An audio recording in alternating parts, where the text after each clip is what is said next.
हम लोग विद्यालय में जाते हैं, देखो आजकल बच्चे लोग कौन परशुराम है और कौन श्री रामचंद्र जी है पहचानते नहीं है। जैसे जैसे पीढ़ी आगे चलती जा रही है वैसे वैसे बच्चों की जो मनोवृत्ति है ना बिगड़ती जा रही है, अपने संस्कृति से अलग होते जा रहे हैं।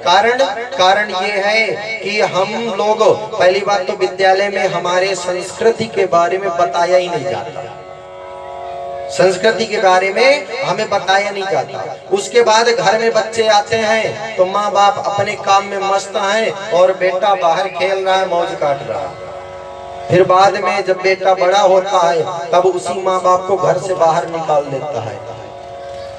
विवाह हो गया, ससुरारी प्यारी भई जब ते, ससुरारी प्यारी हो जाती है, सास ससुर दूसरे सास ससुर प्यारे हो जाते हैं और अपने माँ बाप कड़वे लगते हैं। प्रेम से बोलो राधे राधे। कारण क्योंकि हमारे पुत्र को, अपने बच्चे को तुमने ना तो गीता ज्ञान दिया और ना श्री रामचरितमानस का ज्ञान दिया। जब उसको पता नहीं अपनी संस्कृति, उसने बचपन से ही सीधा उसको गेम खिलाना प्रारंभ कर दिए, मोबाइल चलाना, मोबाइलों में जाकर के अंग्रेजी भाषाएं, अंग्रेजी संस्कृति वो अपना रहा है। विद्यालय में जा रहे हैं तो विद्यालय में शुरू से ही इतिहास पढ़ाया जा रहा है कि औरंगजेब आया था, इतने लोगों को मारा, इतने लोगों को काटा और फिर चला गया। बाबर आया, बाबर ने मार झगड़ा किया, इसको लूटा, ऐसे किया वैसे किया। क्या कोई इतिहास में कहीं हमारे परशुराम महाराज के बारे में बताया जाता है? मर्यादा पुरुषोत्तम श्री रामचंद्र जी के बारे में क्या कभी पढ़ाया जाता है? कभी नहीं पढ़ाया जाता। ये हमारे संस्कृति के बारे में खिलवाड़ किया जा रहा है। मुसलमानों के धर्म पे, मुसलमानों के मदरसों पे उनके कुरान के बारे में बताया जाता है। सिखों के विद्यालय में सिखों का धर्म बताया जाता है, ईसाइयों के विद्यालय में ईसाइयों का धर्म बताया जाता है। लेकिन हमारे विद्यालय में हमारा धर्म तो छोड़ो, अंग्रेजों का विदेश बताया जाता है। इसीलिए हमारी संस्कृति धीरे धीरे लुप्त होती जा रही, क्योंकि हमको पता ही नहीं कि हमारी संस्कृति है क्या। जब हम अपनी संस्कृति को जानेंगे नहीं तो हम अपनाएंगे कैसे? और जिनको पता है वो किसी को बताना नहीं चाहते। इसीलिए पहले एक बात बताओ, पहले हमारे विद्यालय में रामायण पढ़ाई जाती थी, गीता पढ़ाई जाती थी, तो क्या पहले तो हमारे माँ बाप को, हमारे जो दादा लोग हैं उनको हमारे क्या पिताजी ने अपने घर से बाहर निकाल दिया था?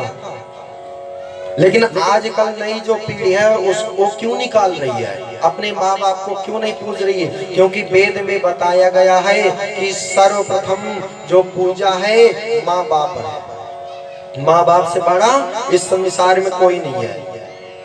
पता चल रहा है यहाँ माँ पिता घर में भूखे पड़े हुए हैं और बेटा जाकर के हरिद्वार में दान कर रहा है, बाहर जाकर के दान कर रहा है, यह बड़ी बड़ी बोतलों की, पौवे की बोतलें पी रहा है। महाराज, इसलिए यदि अपना जीवन सुधारना है, बुढ़ापा अपना बचाना है, तो अपने बच्चों को अगर विद्यालय में नहीं पढ़ाया जाता तो आप लोग 1 घंटे बैठ करके उनको पढ़ा सकते हैं। प्रातः काल जब बच्चा विद्यालय के लिए जाता है उसको स्नान करके भेजो, बचपन से उसकी आदत डालो कि सुबह स्नान करे। उसके बाद में छोटा बालक है तो उसको ब्रह्मचर्य का पालन करता है, उसको हनुमान चालीसा का पाठ कराओ, 7 हनुमान चालीसा।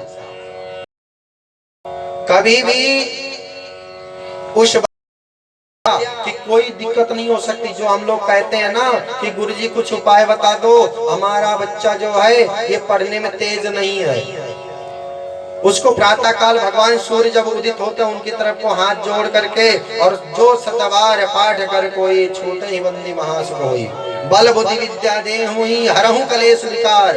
जब शुरू में कहा गया और फिर क्या गया, जो 7 बार पाठ कर कोई छूटे ही बंदी महासुख होई। जो 7 बार पाठ भगवान हनुमान चालीसा का करेगा उसको सब कुछ प्राप्त हो जाएगा। अष्ट सिद्धि नवनिधि के दाता, असवर दीन जानकी माता। प्रभु 8 सिद्धि और 9 निधियों के दाता हैं।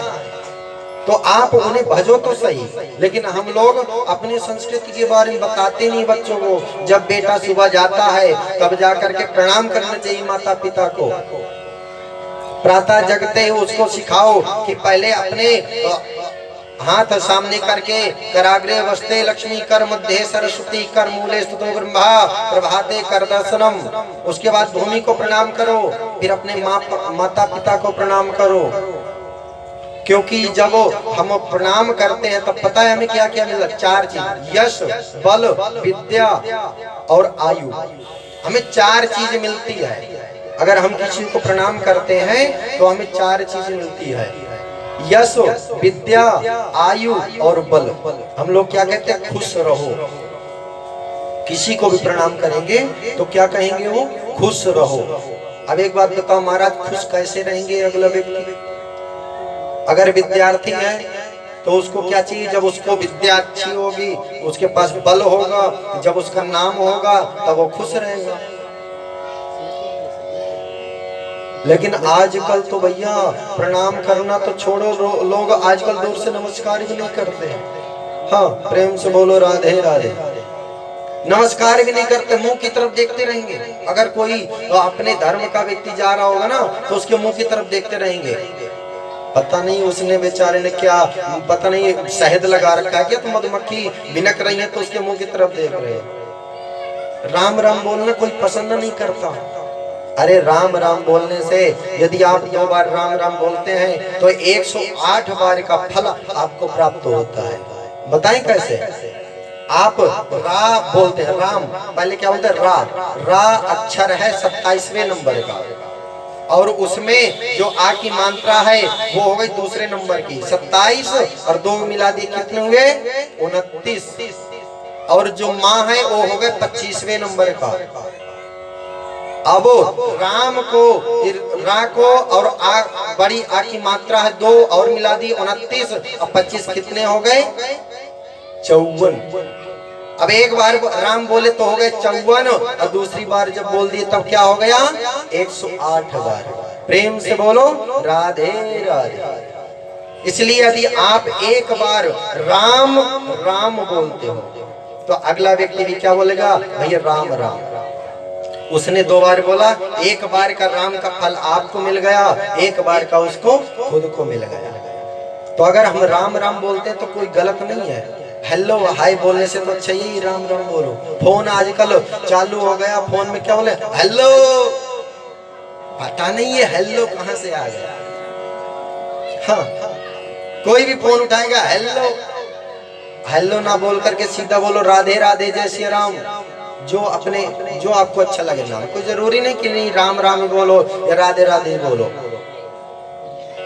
अगर कभी आप रॉन्ग नंबर पे, हम ट्राई कर लेना, रॉन्ग नंबर पे आप कॉल करना और उसमें बोला हेलो कौन बोल रहे हो, तो कैसे अकड़ के बोलेगा? तुम ही बताओ कौन बोल रहे हो, फोन तो तुमने लगाया। और अगर रॉन्ग नंबर पे कॉल लगी और सीधा बोल दी भैया राधे राधे कैसे हैं आप, तो बोलेगा भैया राधे राधे हम भी ठीक हैं, बताइए क्या सेवा है। कितना अंतर हो गया। भगवान के नाम पर, भगवान का एक बार आपने नाम लिया, आपको कितना अच्छा सम्मान मिला। उसके बाद वो पूछेगा बताइए क्या सेवा है मेरे लायक, या बताइए किस लिए कॉल किया है। और यदि आप बोल दे हेलो कौन बोल रहा है, तो बोलेगा तुम ही बता दो कौन बोल रहे हो, किस लिए फोन लगाए हो। तो इसलिए आज से राधे राधे जय श्री राम अपने जीवन में परिवर्तन कर दो। किसी से मिलते हो या सहेली हो या तो बहन हो, कोई भी हो, बहन राम राम राधे राधे। आखिर हम यहाँ कथा करके जा रहे हैं तो कुछ तो अपनी छाप छोड़ जाए ठाकुर जी के नाम की। करेंगे नहीं करेंगे? कितने लोग हाथ खड़े करिए। हाँ देख लो, हाथ खड़े करने का मतलब संकल्प है। ठाकुर जी के दरवाजे पे झूठ नहीं बोलते। आज से किसी, क्यों भगवान का नाम लेने में शर्म लगती है? क्या शर्म आती है? क्यों शर्म करना? उससे कोई नहीं बचा हुआ।